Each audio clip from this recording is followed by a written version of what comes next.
Hi friends, welcome to Nandu Lifestyle. நம்ம இன்னைக்கு பிரியாணிக்கு சைடு டிஷ்ஷா மட்டன் தொக்கு எப்படி செய்யலாம்ன்றதை பார்க்கலாம் வாங்க. அதுக்கு ஒரு பாத்திரத்தில் எண்ணெய் ஊற்றி கடுகு கருவேப்பிலை வெங்காயம் போட்டு நல்லா தாளிச்சுக்கோங்க.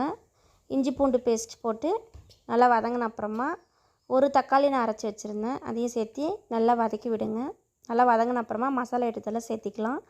தனி மிளகாய் தூள், மல்லித்தூள், மஞ்சள் தூள் இதெல்லாம் சேர்த்து வதங்கின அப்புறமா நான் 1/4 கிலோ மட்டன் 5 விசில் விட்டு வேக வச்சுருந்தேன், அதையும் இதோட ஆட் பண்ணி கொஞ்சமாக உப்பு, மட்டன் மசாலா, கறி மசாலா இதெல்லாம் சேர்த்தி நல்லா இந்த தண்ணியிலே வேகட்டும்னு வெயிட் பண்ணுங்கள்.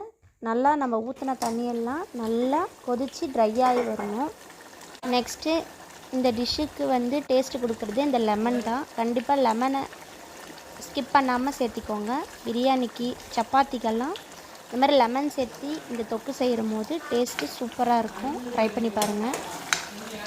லெமன் ஆட் பண்ண அப்புறமா ஃபைனல் டச்சாக கொத்தமல்லி ஆட் பண்ணி நல்லா கிளறி விட்டு இறக்குனீங்கன்னா சூப்பரான மட்டன் தொக்கு ரெடி.